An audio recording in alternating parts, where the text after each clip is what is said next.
everyone. So today we're doing a good little project here. We've got about 7 layers of SA, self-adhesive underlayment, and we're gonna do some good work today. We got Miguel and Pablo over here tearing up, Tanner and Matt back over here. Everyone's getting away. We're all doing a great job today. Get it done in a day.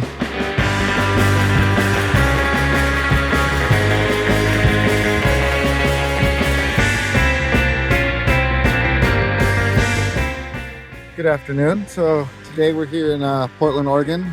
We're doing a little custom trough right here on this roof because it's a low slope. It's about 212, and we need the water to run all the way down right over here to this corner. That's where our gutter is, and we got to make sure that the water doesn't just get stopped right there in the middle. So that's today's project.